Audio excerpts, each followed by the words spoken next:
Muli namang tiniyak ng Department of Agriculture at Department of Trade and Industry na may sapat na supply ng manok at iba pang pangunahing bilihin sa bansa. Narito ang report ni Julius Dizamboron.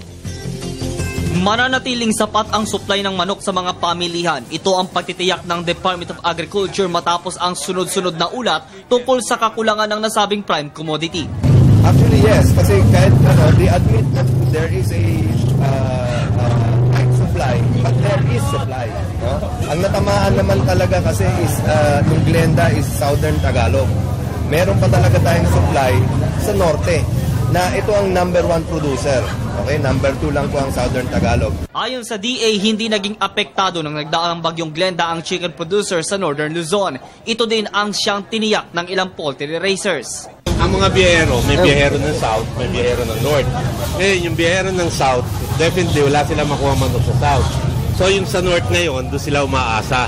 So yung distribution nila ngayon, syempre, nahihirapan sila sa Norte nang gagaling para sa South. Kaya tumataas ang presyo dahil hindi sila yung typical na suki nila. Samantala, binalaan naman ng DTI ang mga tindero-tindera na mandadaya sa mga mamimili. Pag may profiteering po, ang mababang multa dyan, 5,000 hanggang 1,000,000 administrative fine. Kaya nga po dito sa monitoring ngayon, lahat po yung monitor na 150 above, papadala po ng sulat, no?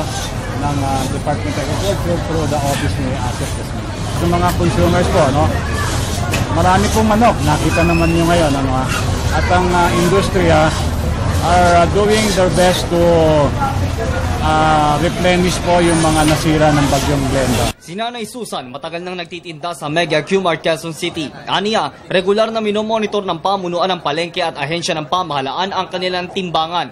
Sinusukat kung ito'y laging calibrated. Sa madaling salita ay pinapatupad ang Timbangan ng Bayan Project ng DTI. Patuloy naman mag-i-inspeksyon ang dalawang ahensya sa mga palengke upang tiyaking walang paggala o pagbabago sa mga presyo ng bilihin. Nagtutulungan na kami talaga ng industry. Pinupulis nila if they and we will be continually monitoring kami ng DA and DTI so that we can see that it should go down. Pero dito sa monitoring natin, pag bumili ka ng 2 o 3 piraso, bababa nila sa 140. Para sa Telebisyon ng Bayan, ako si Julius Dizamboron.